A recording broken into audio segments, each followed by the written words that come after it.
Now that future bugbear has been dealt with, how will this alternate good Cell ingratiate herself into the Dragon Team in the time skip?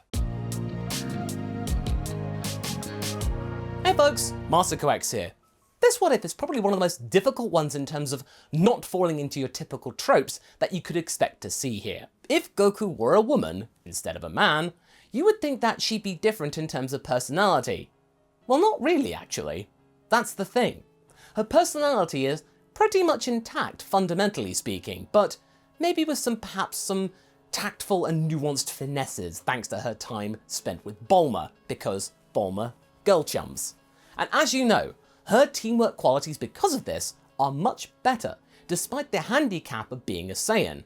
But that did almost scupper things for the group, but now we feel at this point in the story that that has been dealt with for the foreseeable future. In the last part, we mostly went to the future, where the future daughter of Krillin and Goku had taken the present Selene to serve her penance. In order to truly show that the Buglast had genuinely changed, Kuroda demanded that she help her in exterminating the future androids from total existence in that timeline, and then most crucially, her own future self. Would she do it? Or would she relapse, renege on it, and betray Kuroda and side with her own future bug? Well, she didn't. Ultimately, they saw eye to eye, Kuroda and Selene, and were able to finally put their differences aside, ensuring that they would part company on good terms, finally, whilst also sorting out the future. She, the bug, had passed the test, and could now go back to her own timeline, knowing that in another reality, she had made a friend, and put down some really bad blood, putting Jiro's vision aside and into the history books. With the club formally welcoming her into the fold, Selene could now look forward in understanding what it means to be a part of the club. But the question is, with 7 years until Buu, what do they do? Well, the first thing that happens is that Selene has to find somewhere to stay. She had offered to just sleep it rough, the Piccolo in her talking, willing to be on her own, but the club didn't like that. They weren't very keen on her going it alone. She shouldn't have to. Instead, Kami had offered for Selene to take up residence on the lookout for a while until she could find something more long-term. Selene could sense that this offer was a genuine and actual gracious offer, and based on the importance of the lookout, she liked the idea of getting some peace and quiet, as well as maybe some training with a very strong and stable individual, such as the newly minted Kamikolo, only with Kami taking the wheel instead this time around, as you may remember from part 12, when Kami chose to omit certain traits about Namekian fusion from Piccolo to get the jump on him, stopping his tiptoeing ways for good. I still love that plot thread, never gets old. Kami saw a lot of potential in Selene. With her level of potential, plus being literally the culmination of everything that had gone into the Breakfast Club of Combat, he realized that she could be very powerful as the first line of defense for the planet Earth. Who knows? Maybe she could be a really good future guardian of Earth instead, once he had grown old again. With the way that Selene was made by Dr. Giro, she was more or less immortal. Or at the very least, she wouldn't age. She could still be opt technically, but it would have to really take a universe-ending entity to come in and do that, and that isn't gonna happen in a few years, right? Right? In any case, Kami provided Selene the clarity that she needed to start calming her mind, focusing on the future, which had been initiated with future Kuroda's test. This was very much an eye-opener, since Selene hadn't been programmed with a future goal aside of eliminating Son Goku and taking on the club. She had done that now, and really, the future was entirely hers to carve into whatever she wanted. Within reason, of course. Now, as that was going on, Goku and Krillin were busy with something else, being parents. Kuroda was now a toddler, the present Kuroda, and after seeing what she was capable of with her future iteration, Goku and Krillin were keen in her becoming a tough cookie in her own right, whilst also making sure she had a decent education as well.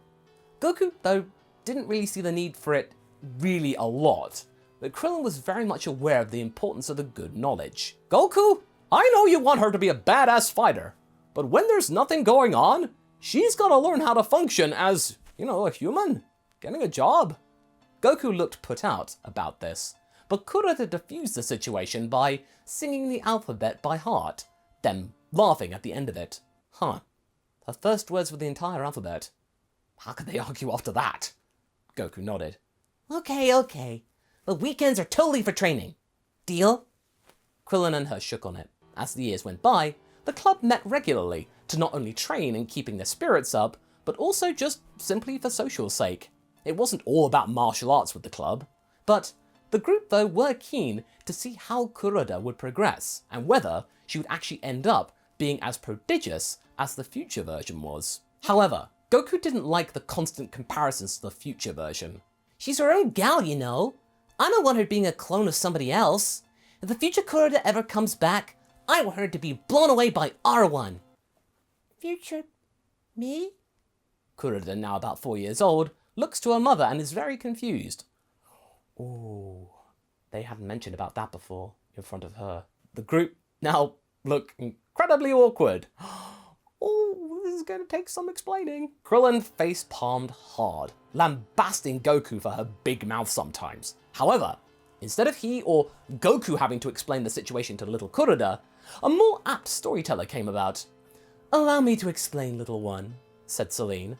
I know her very well. Let me tell you the tale of your future self. It's very cool. It's got explosions and action. Kuroda liked the sound of that. And as Celine sat down and enthusiastically retold the story of her adventure with Kuroda, as well as her own tense relationship, the group could tell that her time with Kami had been very helpful. Celine looked calm, assured, very much at peace with her past, and embracing life right now as a living creature instead of a tool of destruction built by an insane and megalomaniacal doctor from a bygone age. When Celine had finished her story, Kuroda seeming satisfied, going off to play with Chaozu now, Goku confronted Celine about it, and the buglass was very bashful. Really? You think I did good? Well, thank you, Goku. I feel a lot better now that I've had some time to think about my lot in life. Now that Kami has gotten Piccolo's aura figured out and actually doing something for once, am I right? The group chuckled at Piccolo's expense. I feel that I can do good for the world. Sort of like what Chiro had in mind. Only not crazy. Better humanity by helping it and protecting it. Goku nodded. I knew I was right to have faith in you. I'm glad you're happy, pal. They shook hands. Krillin then tapped Celine on the back. Also, thanks for dealing with that little snafu there. You're really good at telling stories. Thanks, Celine smiled. Kami has plenty of them. You do pick up a lot from him. Now, Masako, what happened to 16 in all of this? Well, he's working for Capsule Corp now, remember? Since he had no need to give himself up for the sake of the world, he had now become the top bodyguard and sentinel of Capsule Corp. A bit of an ironic twist to say, given his origins. However, 16 was actually happy with this. He had been allowed to maintain his independence and love of nature. He wasn't a tool of the organization. He was an employee, with the additional perk of living on the property. He had chosen to live in a little side building near the edge of the complex with very few trappings or examples of luxury. All he had in there were a charging station and a desk. However, he also allowed himself one saving grace which took up most of the space. A little aviary for his bird friends. He'd do his best to nurse birds that he had found injured on his travels, get them back up to health, and then let them go. But he did keep one bird back for good though. Tori. That one wouldn't budge when pushed to fly the coop, and so 16 chose not to force it to leave. Alright, little Tori. You made your point. 16 also acted as a sparring partner to young Trunks and Yamcha whilst on campus. While he couldn't use his full barrage of techniques and gadgets like, his rocket punch for obvious collateral reasons, he could certainly at least act like a tank, gauging increases in strength. And little Trunks was growing up quite quickly, despite not having any Saiyan DNA in this timeline.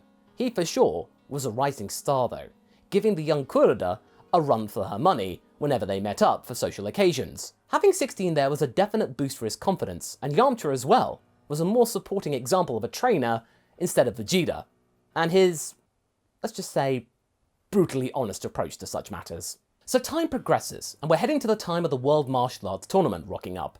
Since the group had missed out on the 24th tournament, the club were rather keen to be there for the next one, also seeing how the two younglings would fare in the junior category. However, another surprise came about in the news that Chi-Chi was seeing someone outside of the group. He had been a fighter, and quite the upcoming one too. Sure, he was quite the showman and rather abrasive to watch on television, but when she bumped into him at a bar randomly when she had visited the city, the two got to know one another and hit it off. Granted, he had a kid already, but that kid was already grown up and living her own life fighting crime and making a name for herself. In fact, she was actually going to be taking part in the tournament too. Yamcha was surprised. Really? What's her name? Videl. She's over there being tested now. They looked to a black-haired girl doing the punch test to denote her starting order. Then the Zenny drops with the former bandit. Wait, if Videl's your date's daughter, then does that mean... Howdy, Sweet Pea! A tall afro-wielding man lumbered in, giving Chi-Chi a hearty hug. Y'all qualified yet? Chi-Chi chuckled and said that she hadn't yet, introducing the group to him. This is HERCULE. He's the current champion. Goku looked rather pleased to meet a champion of all things, but Yamcha and Ten Shinhan looked shocked. HERCULE nodded. Nice to meet y'all. I'm glad to have met your pal Chi here. She's a real catch, I tell you what. Strong, too. She almost had me for a loop when we first trained together. I gotta find out your tricks one of these days. Sorry I can't stay in chat and all, but I gotta get myself in the zone for the grand final, you know. Y'all might be seeing me there if you make it to the end and you're actually good. Looking forward to it. Catch you later. HERCULE stomped off, leaving the group reeling, except for Goku. Chi-Chi, how did you end up losing to that? Krillin didn't take too kindly to the lumbering oath, even if he was the world champion. Oh, come on, said Goku with ease. He can't be all that bad. Chi-Chi isn't the one to go for any old guy. He must have had something about him. Yamcha scoffed. Yeah, a big checkbook. Chi-Chi rounded on him. This isn't about the money. We really get along. Besides, I like the idea of being with someone outside of my circle. It's nice. It's refreshing. He's really sweet when he's not got a camera in his face. Yamcha wasn't done yet. Sorry, I take it back, but how did he almost beat you? I can't sense anything great out of him. Chi-Chi looked a little awkward. About that. Do you think you Mickey could, if any of you get to the end, could you just let him win? Even Goku was put out by that. Well, why should we? That's not fair, Chi-Chi, said a disgruntled Saiyan. Yeah, piped up Selene, who had just arrived, keen for the challenge as well. She was made of their DNA after all and would have the same impulses. Why should we bow down to that load of hot air? Chi-Chi was getting annoyed. Because I'm asking you, as a friend. His confidence is really fragile. I don't want him to falter right now. He's been making real progress, you see. You think you could at least go easy on him if you can't bring yourself to fully bend over backwards and help him? Selene looked skeptical. Just hope that one of you beats me. And trust me, she smiled. That won't be easy. Goku smiled back. I like the sound of that. However, in the midst of all this, two pale-skinned stooges were eyeing the scene, as were two other individuals who were eyeballing them. Kami, who had come down to observe the tournament instead of competing this time around, spotted these beings as deities. What were they doing here? Well, it'd become clear soon enough. But for now, the junior tournament was going on, with Kuroda and Trunks making it to the final. In the midst of all this, Kuroda had said that she would promise not to use a secret technique on Trunks, as that wouldn't be fair. Trunks didn't know what this was, but her parents did, and Goku especially didn't want Kuroda to do it. The fight was rather spirited, and it got the crowd buzzing. Such rising stars for the future. But then the fight took to the skies and things really heated up. The two were battling up there so the crowd didn't have to look down anymore. What was going on? Even HERCULE was left stunned. Was that really possible? He knew for a fact that the tournament grounds had no means for using wires. I mean... Anyway, Kuroda smirked and got into a stance to power up. A yellow aura started to form around her. She was getting interested and inspired. But just before the spark occurred, she caught her mother's eye, who glared at her, effectively saying, "Don't even think about it." She powered down. But in that moment of distraction, Trunks got the jump on her, knocking her out of the ring. Trunks, the human, had won. Understandably, Kuroda was mad at Goku for distracting her like that. But Goku and even Krillin stood by their actions. You promised not to go Super Saiyan, Kuroda. Trunks can't do that, so he wouldn't have stood a chance otherwise, said Goku. There goes that mouth again. Trunks heard that and stomped over. Hey, you were holding back? Super Saiyan? That's your secret technique? You can go Super Saiyan? Kuroda blushed and looked away, replying with a sheepish, Yeah, sorry. Trunks looked determined. Next time, I want you to fight me in that form. Uh-huh, yeah. I'm gonna fight you with everything you've got. How else are we gonna improve? Besides, Dad promised me if I do well, he'd teach me Kaioken, now that I'm old enough to handle it. Kuroda looked wide-eyed. Ooh, fun! Let me know when you do. Kaioken versus Super Saiyan? That sounds awesome! They fist bump. Trunks heads off then to collect his trophy. The adult division begins with Videl, sadly, still getting wailed by Spopovich. This time though, Hercule steps in to stop the fight, with him being the current champion. He had enough clout right now to get the guy outright disqualified. You're lucky I don't kick you out of the arena altogether, you scum! What even happened to you, man? Hercule actually remembers Spopovich from the last contest. He almost didn't even recognize him until he got up close. And that was understandable because this guy used to have hair and wasn't pale. But Spopovich didn't care. He just walked out of the ring and sat by his associate. Then Goku and Selene met in the ring. They were both disappointed to be meeting this early in the competition, but they shrugged it off and proceeded to give the crowd what they were after. Some light relief after the brutal battle they had just seen. Kami though couldn't focus on the battle. Instead, he spotted a small purple one looking worried at the fight and its power. A few seconds later, Kami recognized him. That was the Supreme Kai. Here on Earth, but then something else got in the way. After seeing Goku go Super Saiyan to counter Selene's power, Spopovich had flung himself into the ring, plunging some kind of device into Selene's side, and she let out a mighty shriek of pain.